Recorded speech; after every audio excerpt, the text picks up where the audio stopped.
The first time I saw Maya Torres, she was apologizing to a door, not even a sentient door, mind you, just a standard, pressure-sealed entryway aboard the Galactic Council's diplomatic station.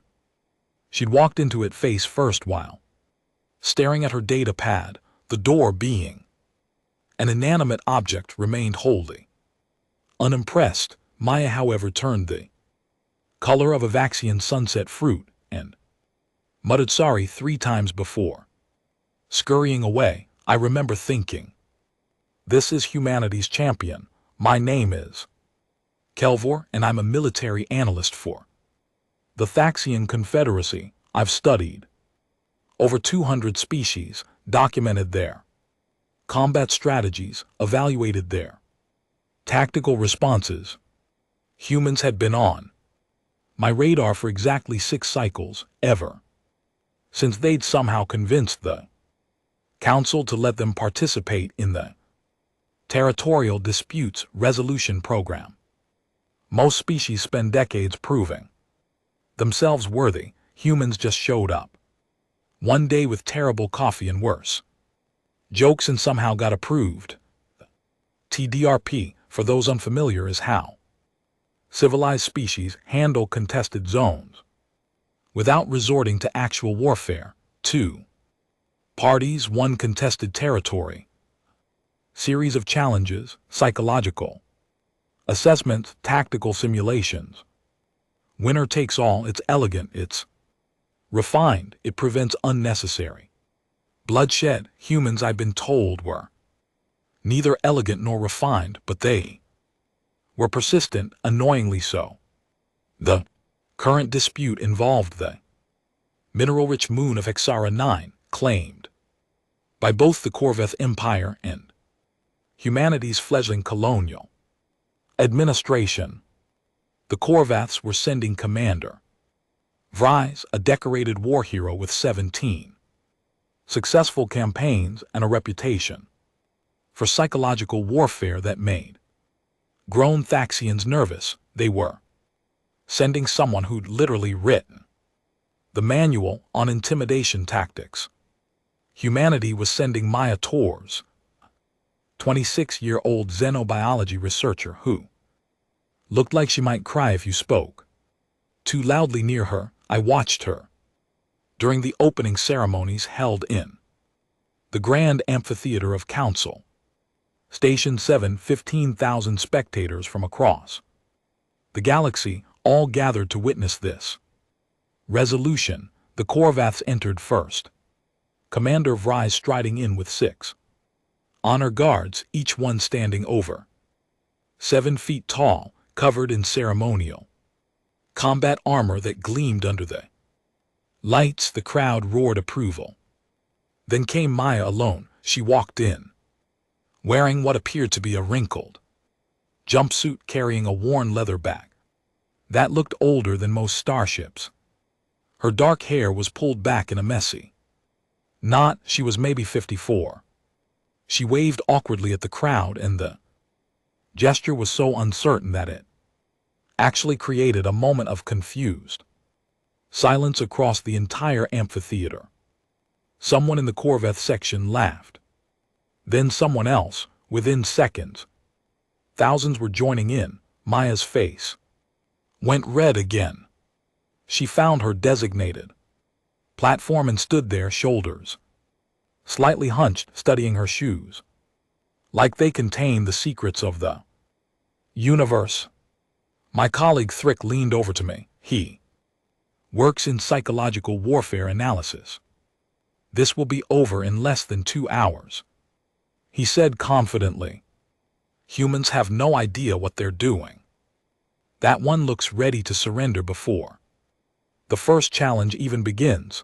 I didn't argue. The evidence supported his conclusion. The arbiter, an ancient Valkyrie jurist named Sora, activated the ceremonial sphere at the center of the amphitheater. Her voice translated into 1,500 languages simultaneously echoed through the space. Representatives of the Corveth Empire, and the human colonial administration. You stand before the Galactic Council to resolve your territorial dispute through sanctioned challenges, 3 trials. Await you, physical capability, tactical reasoning, psychological fortitude. Do you accept these terms? Commander Vrouse slammed his fist against his chest plate. The sound rang like a war drum. The Corveth Empire accepts. All eyes turned to Maya. She cleared her throat softly. Yes, I mean we accept. Humans accept the trials, thank you. More laughter rippled through the crowd. Arbiter Sora's expression remained neutral, but I caught the briefest flicker of something in her eyes, doubt, pity, hard to say with Valkyrie there. Excellent at hiding emotion. Then let us begin. Sora declared. The first trial, physical capability. You will navigate the gauntlet of perseverance. The course adapts to your species. Physical parameters creating equal challenge for both participants. You may begin when ready. The floor of the amphitheater split apart, revealing the gauntlet below. It was a nightmare of obstacles, barriers, climbing walls, pressure zones, and environmental hazards. Holographic displays showed the course from multiple angles. It looked brutal. Commander Vries immediately began removing his ceremonial armor, revealing the tactical gear beneath. His movements were precise, practiced. This was someone who trained for exactly this scenario. Maya sat down, her leather bag carefully. She pulled out a water bottle, took a long drink, then stretched her neck from side to side. The casual nature of her preparation drew more chuckles from the audience. Participants approached your starting positions. They descended to the gauntlet.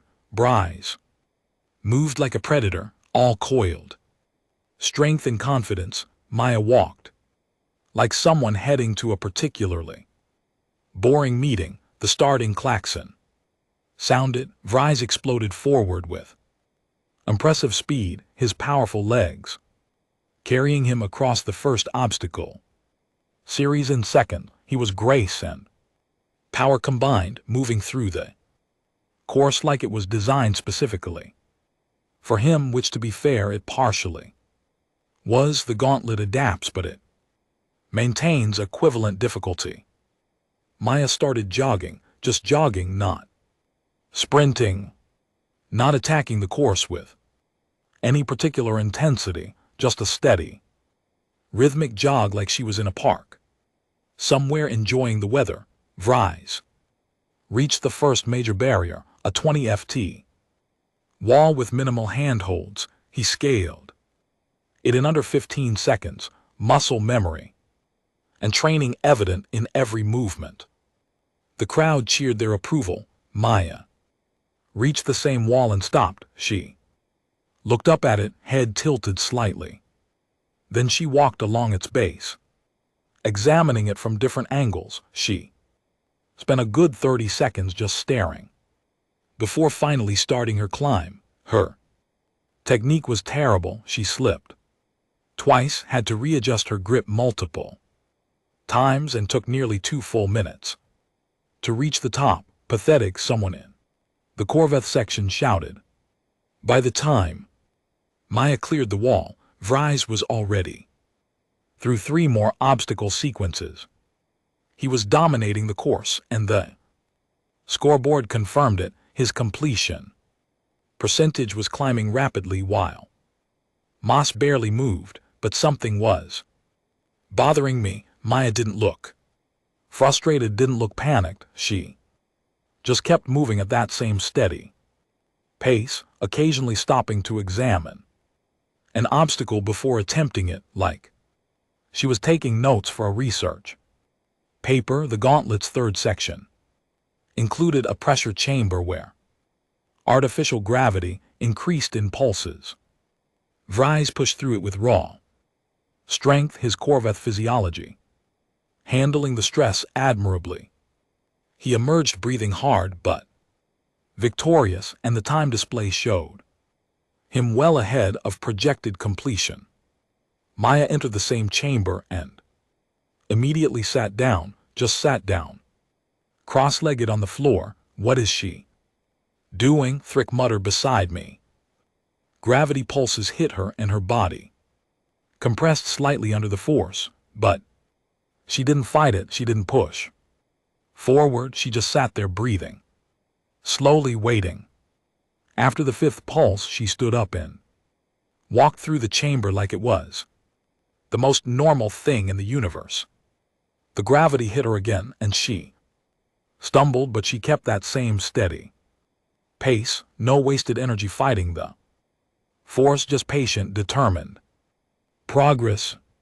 She's regulating, I said suddenly, understanding she's not trying to overpower the obstacles, she's adapting her approach to conserve energy. That's not how you win a gauntlet, Thrick replied. Maybe not how Corveths win gauntlets. By the midpoint, Braxis was moving slower. His early sprint strategy was catching up with him. The gauntlet is designed to punish participants who burn out early, and even his impressive Corveth endurance had limits. Maya maintained her pace, that same steady jog, same careful examination of each obstacle, same patient approach. The fourth section included a maze with shifting walls and false passages. Vries charged in with confidence, using his species' excellent spatial memory, but the maze adapted, closing off passages he'd expected to use, forcing backtracking. Maya entered the maze and immediately pulled out her data pad. She was taking notes, actually stopping to document the wall patterns, creating a map as she went. She's going to run out of time, someone behind me said confidently. But the scoreboard told a different story. Bry's lead was shrinking, not dramatically but consistently. Every minute that passed saw the gap narrow slightly. The fifth section was a swimming challenge through a tank filled with thick gel-like substance designed to simulate high-resistance environments. Vries dove in and powered through with pure muscle, his strokes forceful but increasingly labored. Maya stood at the edge, studying the gel's consistency. She dipped her hand in, testing the resistance. Then she entered the tank and did something I'd never seen before in all my years analyzing combat scenarios. She rotated horizontal in the water and started rolling like a log, using the gel's resistance against itself, creating rotational momentum that carried her forward with minimal energy expenditure. It looked absolutely ridiculous. The crowd was howling with laughter, but she was moving faster than Braxis had. Through the same section, the final obstacle was a climbing net suspended over a pit, with sections randomly releasing to drop climbers into foam. Below, failure meant restarting the entire section. Vries approached it with visible exhaustion, his earlier speed having cost him. He made it halfway before a section released under his weight, sending him tumbling down. He climbed back up, determination carved into his features, made it farther this time before another release. Down again. Third attempt. He was shaking now, muscles screaming protest, but he pushed through, raw willpower carrying him across, even as his hand slipped and his breathing became ragged. He collapsed on the far side, victorious but completely spent. His time flashed on the board, 43 minutes 17 seconds. Very respectable. Maya approached the net and stopped. She studied it for a long moment, that same analytical look in her eyes. Then she Started tapping sections with her foot, testing their stability. She found a pattern I didn't immediately recognize, then began crossing using only specific intersection points. She moved slower than Bryce had, much slower, but not a single section released under her weight. She crossed in one attempt, her final time 43 minutes 51 seconds. She'd lost by 34 seconds. The Corvette section erupted in celebration. Vries was helped to his feet by medical staff, receiving warriors' congratulations from his people. Maya sat down heavily on the edge of the course, breathing hard but not gasping. She pulled out her water bottle and drank slowly. See, Thrick said, humans don't have what it takes. Too small, too weak, too slow. But I was watching Maya's face. She wasn't disappointed. She wasn't frustrated. She was thinking. The second trial would commence after a 4-hour rest period. Arbiter Sora announced tactical reasoning. Both participants will receive detailed briefings on a hypothetical combat scenario and must develop strategic responses. The crowd began dispersing, already discussing Vries's dominant performance. I stayed in my seat watching Maya. She remained at the course edge for several minutes, occasionally glancing back at the obstacles, her expression distant and contemplative.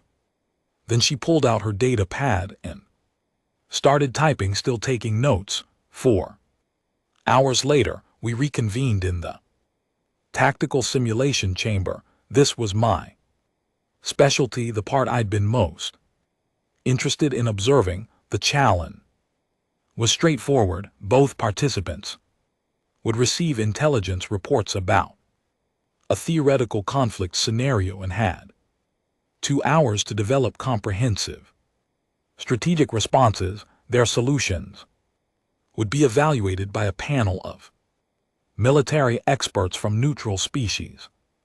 The scenario was complex: a remote mining colony under attack by raiders, limited defensive resources, civilian population requiring protection, multiple simultaneous threats requiring prioritization.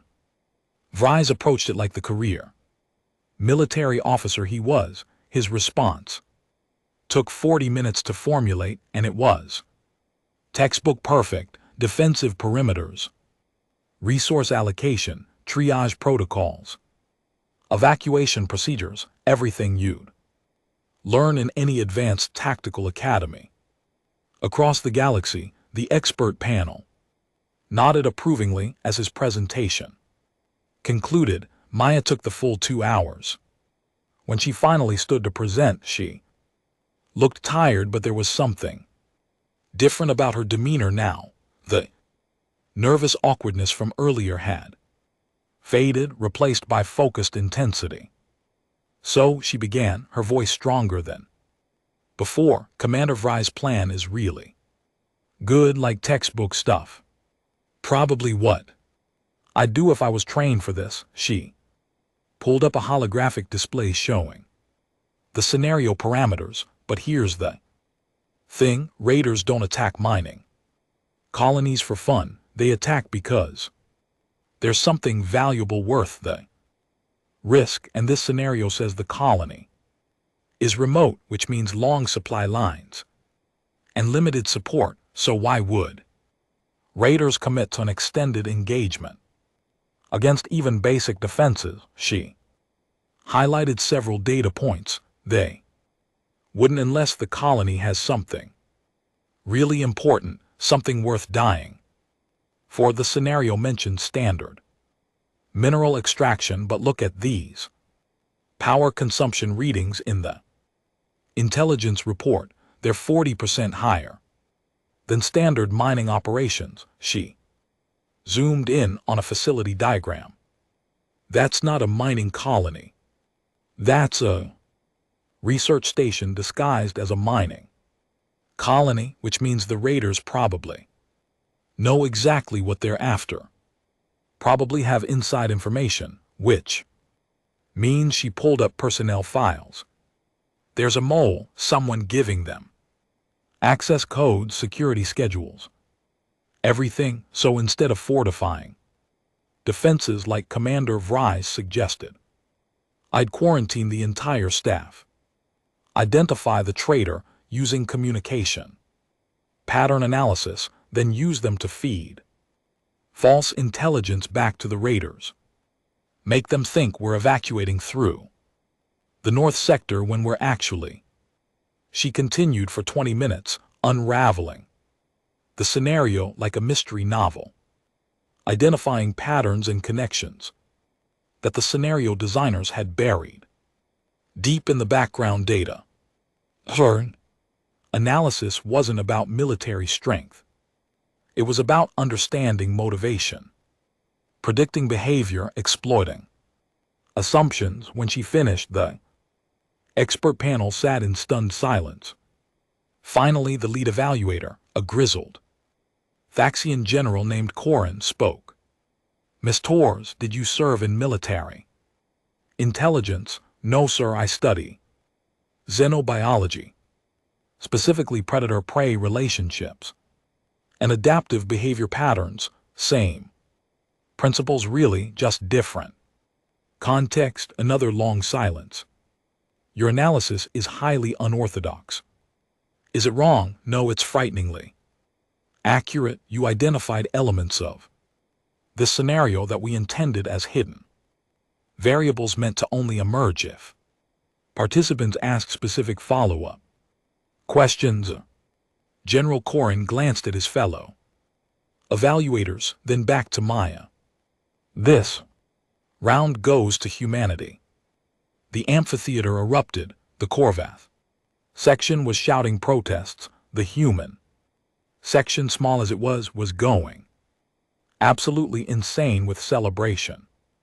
Commander Vries stood rigid at his platform, disbelief carved into his features. Maya just nodded quietly and sat back down, pulling out her data pad. Again, one trial each. Everything would be decided by the third challenge. Psychological fortitude, the most unpredictable trial of them all. Arbiter. Sora raised her hands for silence. It took several minutes for the crowd to settle. The final trial will commence. 1 hour. Both participants will face psychological assessment designed to evaluate stress management, emotional regulation, and mental resilience under extreme pressure. The specific nature of the challenge remains classified until commencement. As the crowd dispersed again, I made my way down to the preparation area. I wasn't supposed to approach the participants directly, but my curiosity had gotten the better of me. Maya was sitting alone in the human delegation section, still typing on her data pad. Excuse me, I said carefully. Miss Torres. She looked up, and for a moment that nervous expression returned. Oh, hi, am I not supposed to be here? I can move if no, you're fine. I'm Kelvor, I'm a military analyst. I was hoping to ask you something. Sure. She sat down her data pad. What's up? That was remarkable, your tactical analysis. How did you develop that skill? She shrugged. I study aliens.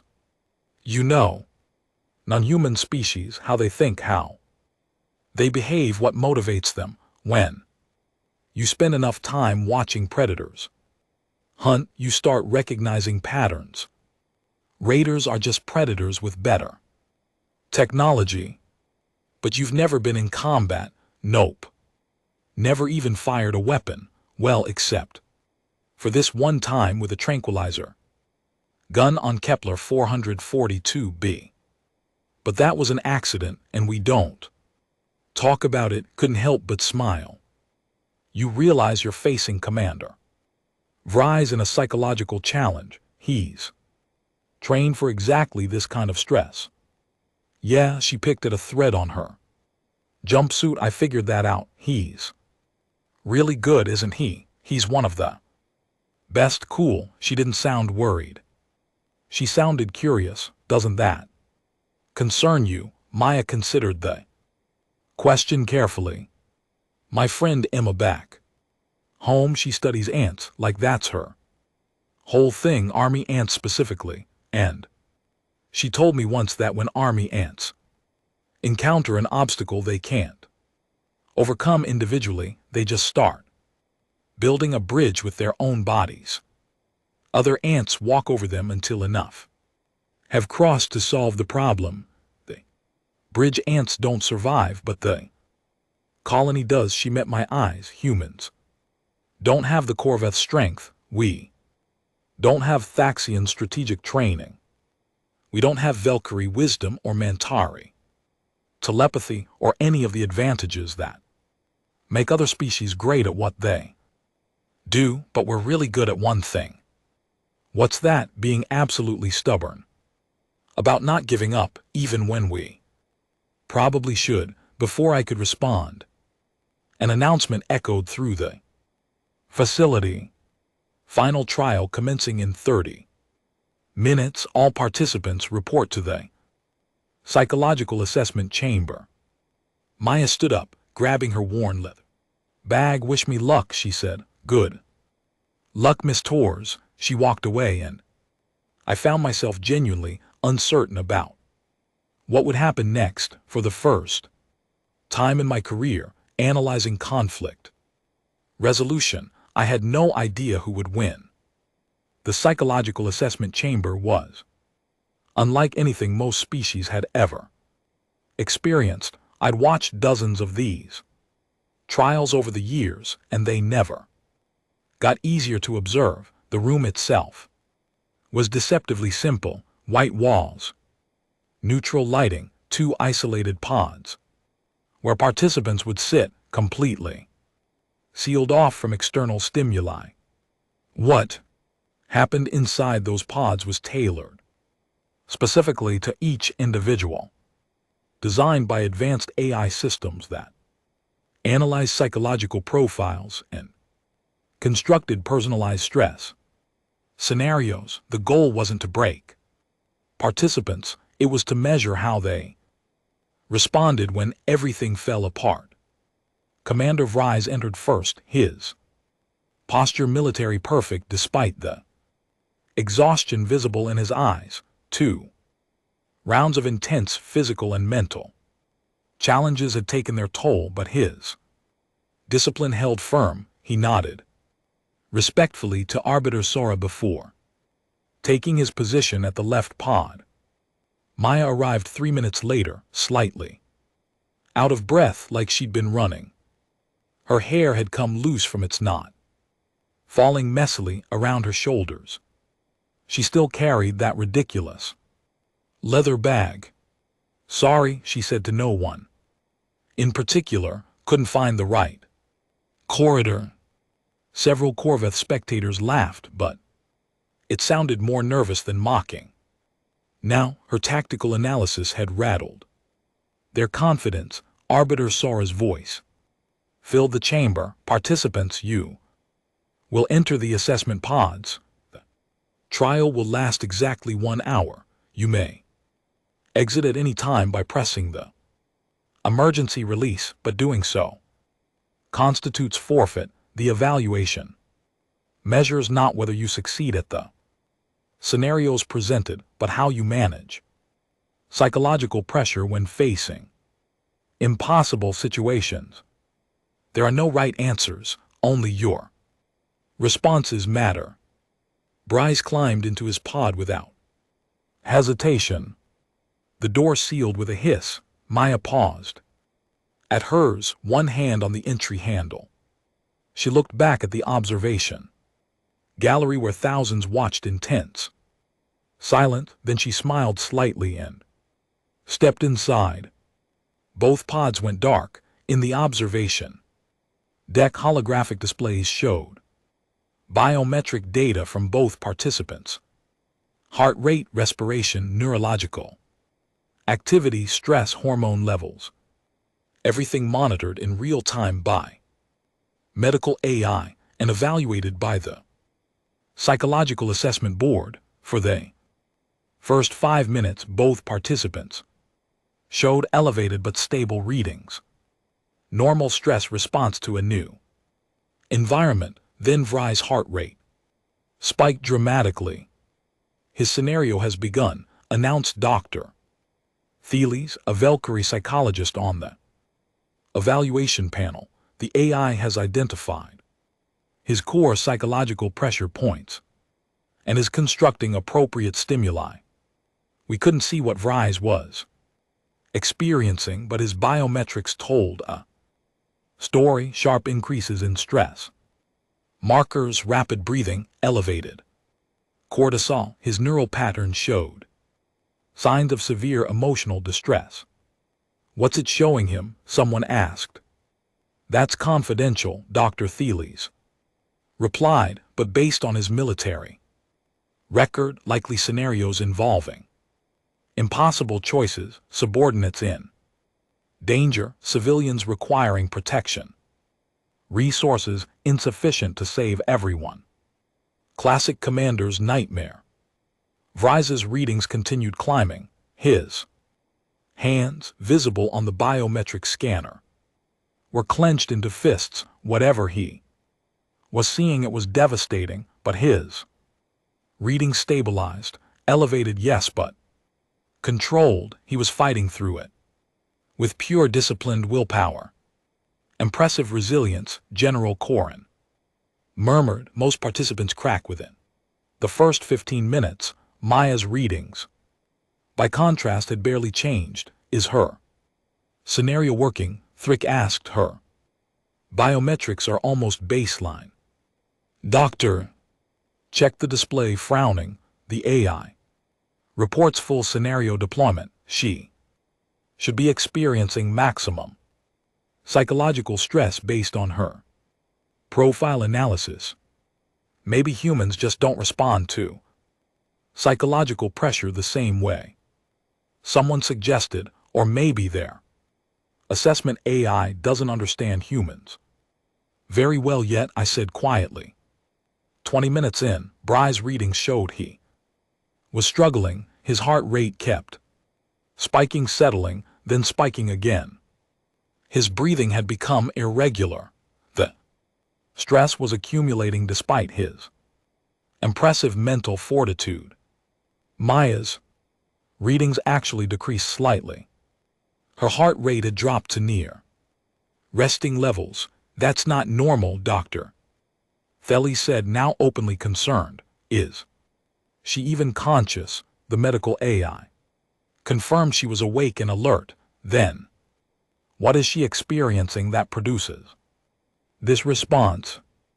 At the 30-minute mark, Vry's neural patterns showed signs of severe psychological strain. His body was flooding with stress hormones. His breathing had become ragged, but still, he didn't press the emergency release. He was enduring through sheer willpower, refusing to surrender. He's going to hurt himself if this continues, a medical observer warned. He knows the release is available, Arbiter. Sora replied calmly, the choice remains his. I watched Maya's readings with growing fascination. Something was happening that the evaluation systems didn't understand. Her stress markers weren't just stable anymore, they were improving, like the scenario was somehow making her calmer instead of more anxious. At 45 minutes, Commander Vry's hand moved toward the emergency release. Entire amphitheater held its collective breath. His palm hovered over the button. For nearly 30 seconds, his biometrics showed he was at his breaking point. Every system screaming that he needed to stop, but he pulled his hand back, clenched it into a fist, kept enduring. The Corvette section erupted in cheers. Their champion was showing the legendary resilience their species was famous for. Maya's readings continued there. Inexplicable decline toward baseline. Normal, this makes no sense, doctor. Thales muttered, running additional diagnostics. Her scenario should be generating maximum psychological pressure the AI has constructed. Situation specifically designed to target human emotional vulnerabilities. She should be experiencing extreme distress. Maybe she is, I said, and she's just really good at managing it. No species is this good at stress management. Naturally, it defies biological imperative. The final 10 minutes were excruciating to watch. Vries was barely holding on, his entire body shaking with the effort of maintaining psychological coherence. His readings looked like someone actively being tortured, but he didn't quit. When the 1 hour mark hit, both pods opened simultaneously. Vries stumbled out, his face pale and covered in sweat. His hands were trembling. Medical staff immediately surrounded him, checking vitals. Offering support, he waved them off, weakly insisting he was fine, but everyone could see he was barely standing. Maya stepped out, looking confused, not traumatized, not exhausted, confused. She blinked at the bright lights, adjusted her jumpsuit, and walked over to where the evaluation panel sat. Excuse me, she said. I think maybe the machine broke. It just kept showing me baby animals for like an hour, different species, some I recognized, some I didn't, really cute ones too. There was this thing that looked like a 6-legged puppy with feathers, and I'm not even sure if that's biologically possible. But it was adorable. Absolute silence filled the amphitheater. Dr. Ellis stared at her. Baby animals. Yeah, was it supposed to do something else? Because honestly, it was kind of nice. I study xenobiology, so getting to see infant specimens from species I haven't encountered was actually super interesting. Oh, and there were these little quiz questions about their care requirements, which was fun. I think I got most of them right. More silence. The AI, Dr. Thales said slowly, constructed a psychological stress scenario based on your profile. It determined that your primary source of anxiety stems from fear of inadequacy and letting others down. It should have shown you scenarios of failure, disappointment, people depending on you that you couldn't help. Maya nodded. Yeah, that would definitely stress me out. So why did it show you baby animals? I don't know, your machine, not mine. Dr. Thales frantically consulted with the AI systems, pulling up logs and data streams. Her expression went from confusion to shock to something approaching disbelief. It did construct stress scenarios, she said finally, dozens of them, situations where you failed critical tasks, disappointed colleagues, let down people who trusted you. It deployed all of them, but I saw baby animals because after deploying each scenario, the AI recorded your psychological response, and every time within seconds your stress levels decreased instead of increased. The AI interpreted this as scenario failure and kept adapting, trying to find what would generate appropriate stress response. It eventually concluded that showing you positive stimuli and measuring baseline happiness was more valuable data than continued failed stress deployment. Maya tilted her head. So it gave up trying to stress me out. In essence, yes. How weird. Thrick leaned over to me. That's not possible. No one adapts to psychological stress that quickly. The AI should have found something that worked, but I was Starting to understand, I'd spent the entire day watching Maya, seeing how she approached every challenge. The pattern was consistent. She reframes, I said, every obstacle, every challenge, every stressful situation. She immediately recontextualizes it into something manageable. The gauntlet became an interesting physics problem. The tactical scenario became a mystery to solve. The psychological stress became an opportunity to prove she could handle pressure. That's not a learned skill, Thrick protested. That's personality.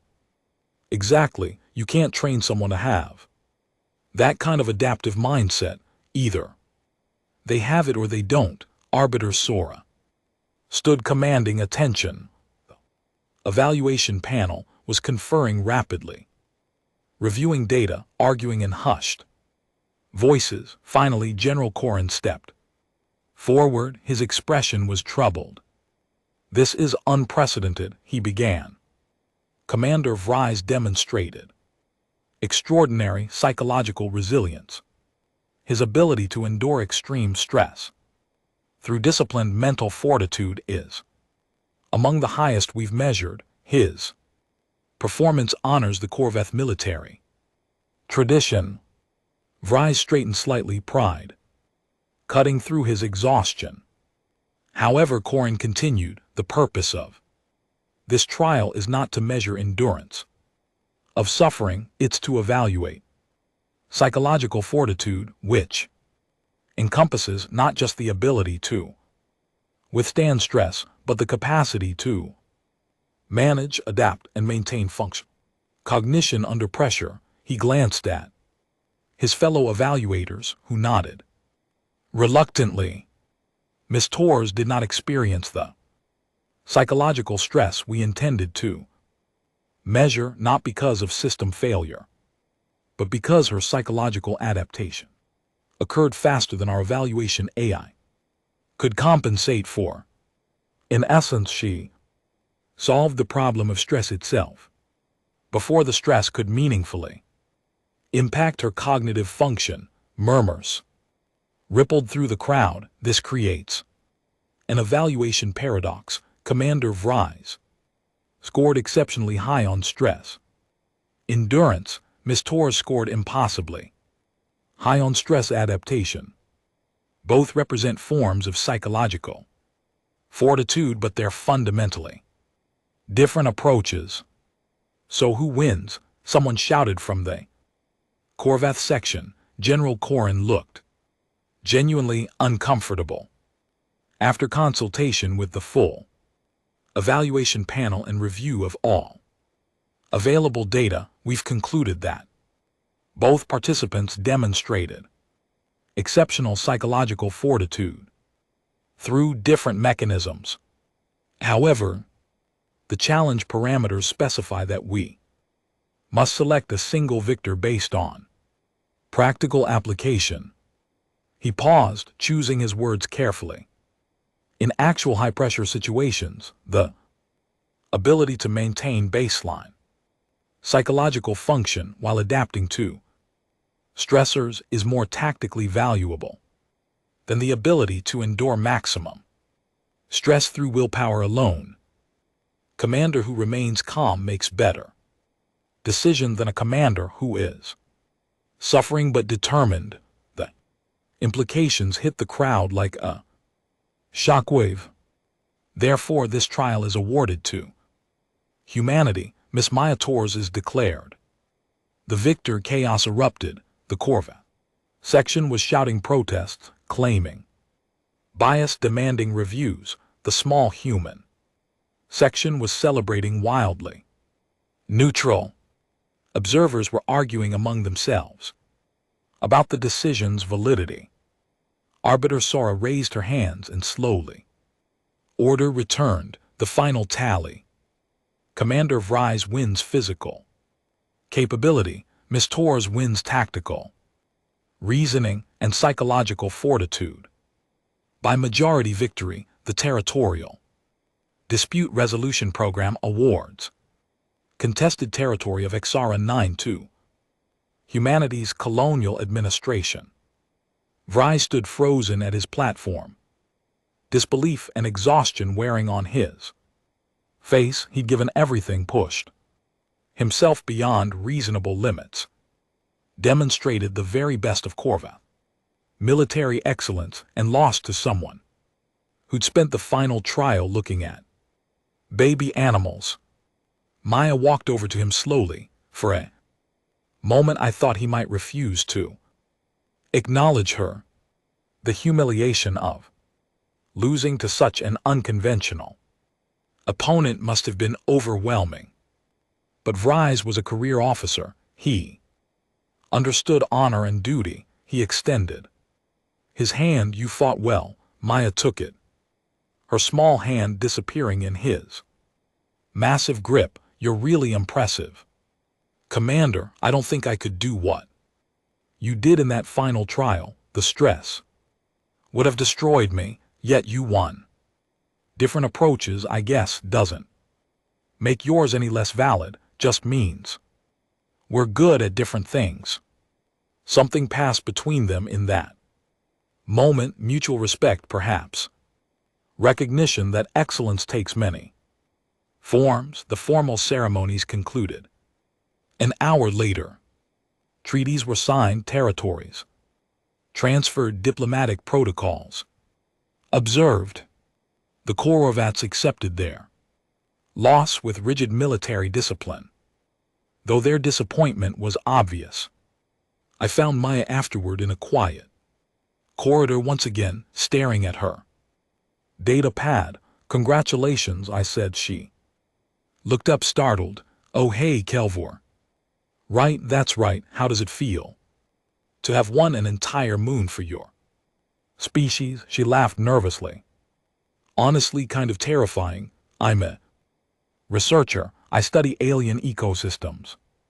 I have no idea why they sent me instead of an actual diplomat or military person. Perhaps they understood something the rest of us didn't. What's that? That humanity's strength isn't in matching other species at what they do best. It's in approaching challenges so differently that traditional advantages become irrelevant." Maya considered this. "That's a nice way of saying we're weird. Weird works." Apparently, she smiled, then pulled up something on her data pad. "Want to see something cool?" "Sure." She showed me images from her research, alien creatures from dozens of worlds, each one adapted to survive in impossible conditions, predators that looked like nightmares, prey species that had evolved incredible defensive mechanisms, entire ecosystems built on principles that seemed to violate logic. "Life finds a way," she said softly. "That's what I learned studying xenobiology. Doesn't matter how impossible the environment seems, doesn't matter how much the odds are stacked against survival, life adapts, it persists, it finds solutions that nobody predicted." She looked up at me. "Humans are just another form of that. We're not the strongest or the smartest or the fastest, but we're really, really good at finding ways to survive and succeed. When everyone expects us to fail, the galaxy is learning that lesson," I said. "Thanks to you, thanks to all of us. I'm just the one who happened to be here today." She started to walk away, then paused. "Hey Kelvor, can I ask you something?" "Of course. That thing you do, analyzing combat strategies and conflict resolution. Do you ever publish your research?" "Sometimes." "Why?" "Because I'd love to read it. Understanding how different species approach conflict is basically applied xenobiology. Different perspectives on the same problems." I found myself smiling. "I'll send you my latest papers." "Thanks. And hey, if you're ever interested in xenobiology research, I could use someone who understands Tactical thinking, predator-prey. Dynamics are basically military strategy. With teeth, I might take you up on that. She grinned, waved awkwardly, and disappeared down the corridor, probably getting lost again on her way to wherever humans go after winning territorial disputes. I returned to the observation deck where Thrick was still reviewing data from the trials. That was the strangest resolution I've ever witnessed, he said without looking up. Strange but effective, the core of SAR. Furious, they're claiming the evaluation criteria were biased against traditional military excellence. They're not wrong, I said, but that's the point. The resolution system is designed to prevent war by forcing species to compete in ways that don't favor pure military strength. Otherwise, the strongest species would just take whatever they wanted. Still feels wrong. Vries was clearly the superior warrior, but Maya was the superior problem solver, and in the long run, that's what keeps civilizations alive. Thrick finally looked up from his data. You think humans are going to be a problem? I thought about Maya apologizing to doors, rolling through gel-filled tanks, studying obstacles instead of attacking them, turning stress scenarios into learning opportunities. I think humans are going to surprise us, I said finally, repeatedly, in ways we won't see coming. That's not an answer, it's the only answer I have.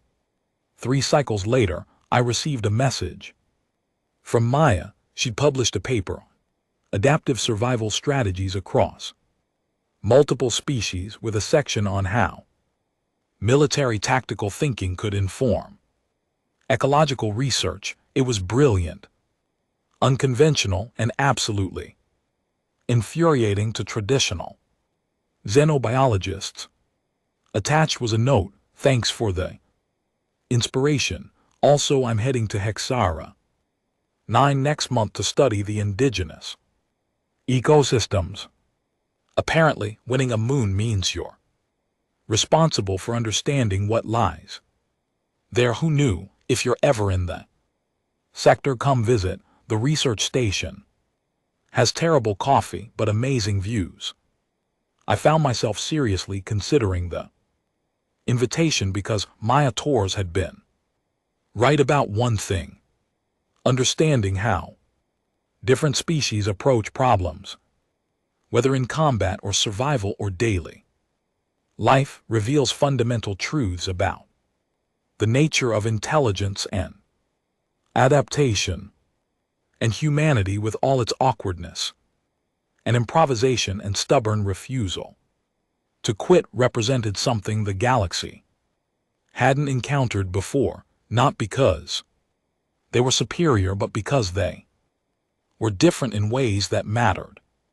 When everything else failed, I heard through diplomatic channels that the Corveths requested a rematch 6 months later. Different territory, different challenges, different human representative. The human who showed up was a retired firefighter named Marcus Webb, who spent the entire physical trial making jokes and finished second, but seemed perfectly happy with the result. He won the tactical trial by suggesting they just share the disputed territory instead of fighting over it, which so confused the evaluation panel that they spent 3 hours debating whether that was allowed. The psychological trial ended when he fell asleep in the assessment pod and his stress levels dropped to near Kamiyama's levels. Humanity won again. The Corveths stopped requesting rematches. After that, I published my analysis of the mayor's resolution titled Adaptive Psychology, Conflict Resolution: How Non-Traditional Approaches Challenge Established Strategic Paradigms.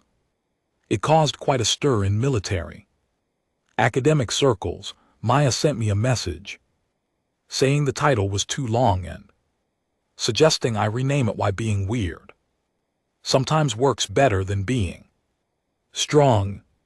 I didn't change the title, but I kept her message because sometimes the most important lessons come from the least expected teachers, and sometimes the quiet ones who apologize to doors end up changing how an entire galaxy thinks about strength, strategy, and what it really means to win.